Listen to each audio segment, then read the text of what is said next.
22 ರೂಪಾಯಿ. ಒಡಿಶಾದಲ್ಲಿ ಯಾರಾದ್ರೂ ದುಡಿದ್ರೆ ಅವ್ರಿಗೆ ಬರ್ತಾ ಇರೋದು 197 ರೂಪಾಯಿ. ಆದ್ರೆ ಕಮಲಾಪುರ್ನಲ್ಲಿ ನೀವು ದುಡಿದ್ರೆ, ಕರ್ನಾಟಕದಲ್ಲಿ ನೀವು ದುಡಿದು 100 ರೂಪಾಯಿ ತೆರಿಗೆ ನೀವು ಕೇಂದ್ರ ಸರ್ಕಾರಕ್ಕೆ ಕೊಡ್ತಾ ಇದ್ರೆ ವಾಪಸ್ ಬರ್ತಾ ಇರೋದು ಎಷ್ಟು ಹೇಳಿ? 13 ರೂಪಾಯಿ. ಎಷ್ಟು? 13 ರೂಪಾಯಿ. ಇದಕ್ಕಿಂತ ಅನ್ಯಾಯ ಬೇಕಾ? ನಾನು ಉತ್ತರ ಪ್ರದೇಶಕ್ಕೆ ಕೊಡೋದು ಬೇಡ ಅಂತ ಇಲ್ಲ. ನಮ್ಮ ಕನ್ನಡಿಗರ ಮನಸ್ಸು ದೊಡ್ಡ ಮನಸ್ಸಿದೆ, ಶ್ರಮಿಕರು ನಾವು ಉದ್ಯೋಗ ಸೃಷ್ಟಿ ಮಾಡೋ ಕೆಪಾಸಿಟಿ ನಮಗಿದೆ. ಉತ್ತರ ಪ್ರದೇಶಕ್ಕಿಂತ ಇರ್ಬೋದು, ಬಿಹಾರಿಗಿಂತ ಇರ್ಬೋದು. ಆದ್ರೆ ನಾವೇನ್ ಹೇಳ್ತಾ ಇದೀವಿ ಅಂದ್ರೆ ಅವ್ರಿಗೆ ಅಷ್ಟು ಕೊಡೋದ್ ಬಿಟ್ಟು ನಮ್ಮನ್ನು ಕೊಡಿ.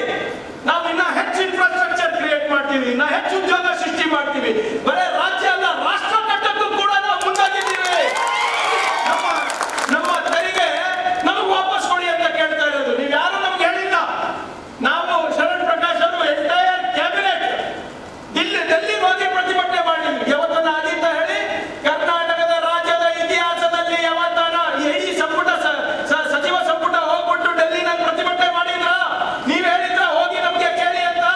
ಇಲ್ಲ, ನಾವೇ ಹೋಗಿದ್ವಿ. ಯಾಕೆ? ನಮಗೆ ಕರ್ನಾಟಕದ ಅಸ್ಮಿತೆ ಬಗ್ಗೆ ನಮ್ಗೆ ಹೆಮ್ಮೆ ಇದೆ. ನೀವು ದುಡಿತಾ ಇರುವ ಶ್ರಮದ ಬಗ್ಗೆ ನಮಗೆ ಬೆಲೆ ಕಟ್ಟದ್ ಗೊತ್ತಿದೆ. ಇದ್ರ ಬಗ್ಗೆ ಉಮೇಶ್ ಯಾದವ್ ಅವರು ಮಾತಾಡಿದಾರ. 73,000 ಕೋಟಿ ರೂಪಾಯಿ ನಮಗೆ ಪ್ರತಿ ವರ್ಷ ಅನ್ಯಾಯ ಆಗ್ತಾ ಇದೆ. 5 ವರ್ಷದಿಂದ ಹಾಕೋದು ಬರ್ತಾ ಇದೆ. 1,90,000 ಕೋಟಿ ರೂಪಾಯಿ ಅಂದಾಜು, ಲಕ್ಷ ಕೋಟಿ ರೂಪಾಯಿ ಅಂದಾಜು ನಮ್ಗೆ ಅನ್ಯಾಯ ಆಗ್ತಾ ಇದೆ. ಇದ್ರ ಬಗ್ಗೆ ಮಾತಾಡೋದಿಲ್ಲ. ಉಮೇಶ್ ಯಾದವ್ ಅವರೇ, ಕಲಬುರಗಿ ರೈಲ್ವೆ ಡಿವಿಷನ್ ಎಲ್ಲೋಯ್ತು? ಕಾಂಗ್ರೆಸ್ ಅವರು ಮಾಡಿಕೊಟ್ಟಿರೋದು. ನ್ಯಾಷನಲ್ ಇನ್ವೆಸ್ಟ್ಮೆಂಟ್ ಮ್ಯಾನುಫ್ಯಾಕ್ಚರಿಂಗ್ ಝೋನ್ 22,000 ಏಕರ್ದಲ್ಲಿ ಚಿತ್ತಾಪುರ ಮತ್ತೆ ಗ್ರಾಮೀಣಿಗೆ ಲಾಭ ಆಗ್ತಾ ಇರುವಂತ, ನಮ್ಮ ಯುವಕರಿಗೆ ಒಳ್ಳೆಯದಾಗುವಂತ ಭವಿಷ್ಯವನ್ನು ನಿರ್ಮಾಣ ಮಾಡುವಂತ ಯೋಜನೆ ಎಲ್ಲೋಯ್ತು? Textile park ಎಲ್ಲೋಯ್ತು? ಎಲ್ಲ ಕೋಲಿ ಸಮಾಜದವರು, ಕುರುಬ ಸಮಾಜದವರು ಎಲ್ಲ ಚೀರಾಡಿ ಕೇಳ್ಕೊತಾ ಇದ್ದಾರೆ, ಎದೆ ತಟ್ಟಿ ಕೇಳ್ಕೊತಾ ಇದ್ದಾರೆ, ಅಂಗಿ ಹೆರ್ಕೊಂಡು ಕೇಳ್ಕೊತಾ ಇದ್ದಾರೆ. ನಮ್ಮ ಸಮಾಜಕ್ಕೆ ಎಸ್ಟಿ ಮಾಡ್ತೀವಿ ಅಂತಿದ್ರೆ ಎಲ್ಲಿ ಓಡಾಡಿದ್ದೀರಾ ಈಗ? ಯಾಕಂದ್ರ ಬಗ್ಗೆ ಸಕಾರ ಇಲ್ಲ. ಮುಂಚೆ ಅಂತೂ ಎಲ್ಲಿ ಚುನಾವಣೆ ಸಂದರ್ಭದಲ್ಲಿ Baburao sir, Tippannappa sir, ST Koli ಸಮಾಜ ಆ ಪದವನ್ನು ಬಿಟ್ರೆ ಭಾಷಣ ಮಾಡ್ತಾ ಇದ್ದಾರೆ. ಕೋಲಿ ಸಮಾಜ ಬಾಂಧವರು, ಕುರುಬ ಸಮಾಜ ಬಾಂಧವರು, ಒಡ ಹುಟ್ಟಿದವರು ಎಲ್ಲೋ ಇದ್ದೀವಿ. 5 ವರ್ಷ ಆಯ್ತು, ಇನ್ನೂ ಕೂಡ ಅದು ಎಲ್ಲೂ ಮೂವ್ ಆಗಿಲ್ಲ. ತಿಪ್ಪಣ್ಣಪ್ಪ ಸಾಹೇಬ್ರಿಗೆ ಗೊತ್ತಿದೆ, ಅವರೇ ಸಾಕ್ಷಿ ಇದ್ದಾರೆ. ಅವರೇ ಕರ್ಕೊಂಡು ಬಂದಿದ್ರು ಕೆಲವು ಬಿಜೆಪಿ ನಾಯಕರಿಗೆ. ನನ್ನ ಹತ್ರ ಕರ್ಕೊಂಡು ಬಂದು ಬಿಜೆಪಿ ನಾಯಕರು ನನ್ಗೆ ಏನ್ ಹೇಳ್ತಾರೆ ಗೊತ್ತ್ರಿ? ಯಾಕೋ ನಮ್ ಕಡೆಯಿಂದ ಆಗ್ತಾ ಇಲ್ಲ, ನೀವು ಖರ್ಗೆ ಸಾಹೇಬ್ರಿಗೆ ಶೇರ್ ಮಾಡ್ರಿ ಅಂತ.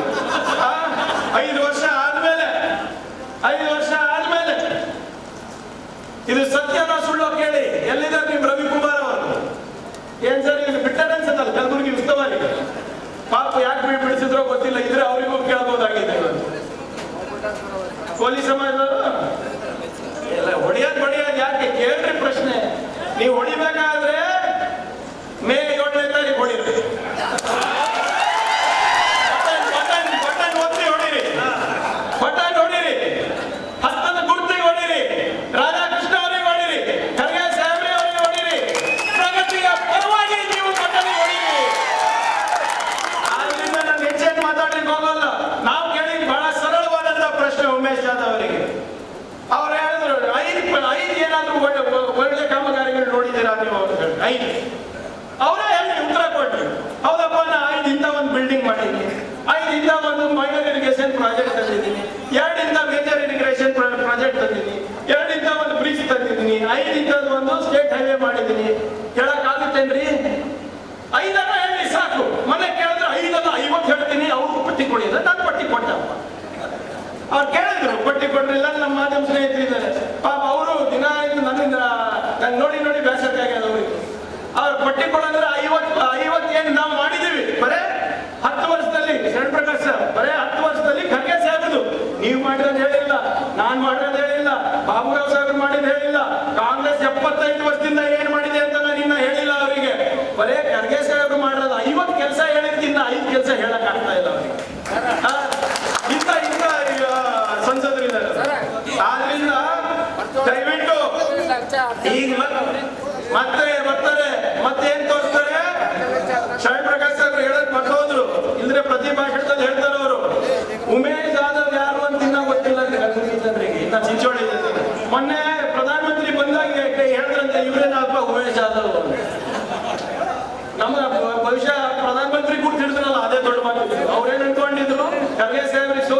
ಮಿನಿಸ್ಟರ್ ಆಗ್ತಾರ, ಅದು ಆಗ್ತಾರ, ಕೋಲಿ ಸಮಾಜಕ್ಕೆ ಎಸ್ ಟಿ, ರೈಲ್ವೆ ಡಿವಿಷನ್ ಎಲ್ಲ ಬರ್ತಾವ. ಒಂದು ಬಂದಿಲ್ಲ, ಇದ್ದದ್ದು ಕಸ್ಕೊಂಡು ಹೋಗ್ಬಿಟ್ರಿ ಇವತ್ತು.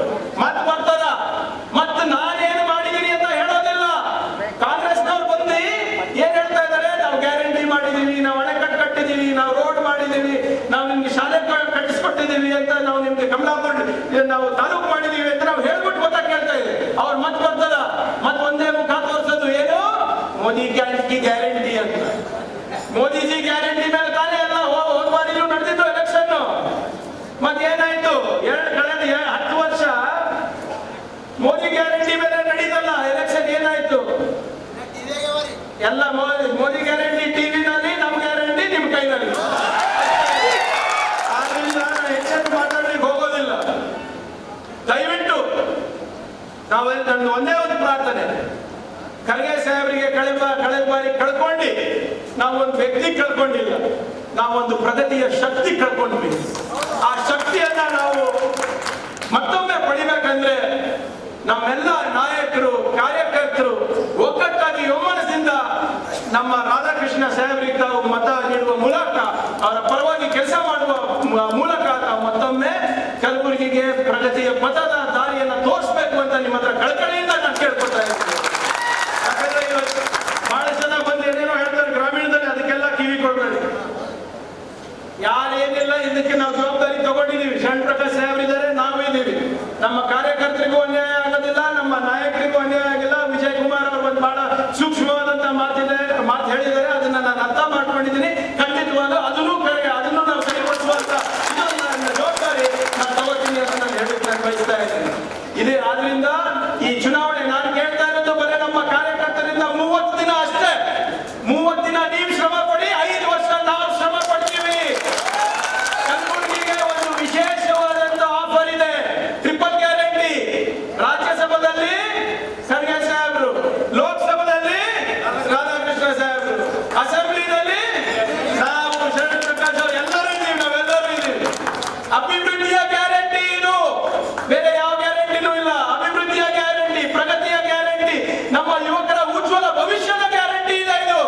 ಆದ್ರಿಂದ ದಯವಿಟ್ಟು ನಮ್ಮ ಕಾರ್ಯಕರ್ತರೆಲ್ಲ ಸೇರಿ, ಹಿಂದೆ ಯಾವ ರೀತಿ ಜಿ ರಾಮಕೃಷ್ಣ ಸಾಹೇಬ್ರಿಗೆ ದುಡಿದಿದ್ರಿ, ಬಹಳ ಶ್ರಮ ಪಟ್ಟು ಒಗ್ಗಟ್ಟಿಂದ ಒಮ್ಮನದಿಂದ ತಾವೆಲ್ಲರೂ ಅವರಿಗೆ ಆಸೆ ತಂದಿದ್ರಿ, ಅದೇ ನಿಟ್ಟಿನಲ್ಲಿ ಈ ಸರಿ ಕೂಡ ತಾವೆಲ್ಲರೂ ಒಳ್ಳೆ ಮನಸ್ಸೇನಿದೆ ಒಗ್ಗೂಡಿಸಿ ತಾವೆಲ್ಲರೂ ದೇಶದ ಹಿತಾಸಕ್ತಿಯನ್ನು ಕಾಪಾಡಕ್ಕೆ, ರಾಜ್ಯದ ಹಿತಾಸಕ್ತಿಯನ್ನು ಕಾಪಾಡಲಿಕ್ಕೆ ಮತ್ತು ವಿಶೇಷವಾಗಿ ಕಲಬುರಗಿಯ ಭವಿಷ್ಯವನ್ನ ಕಾಪಾಡಲಿಕ್ಕೆ ತಾವೆಲ್ಲರೂ ಒಗ್ಗಟ್ಟಾಗಲೇಬೇಕು ಅಂತ ಕೇಳ್ಕೊಳ್ಳುತ್ತಾ ನನ್ನ ಮಾತನ್ನ ಮುಗಿಸ್ತೀನಿ. ಜೈ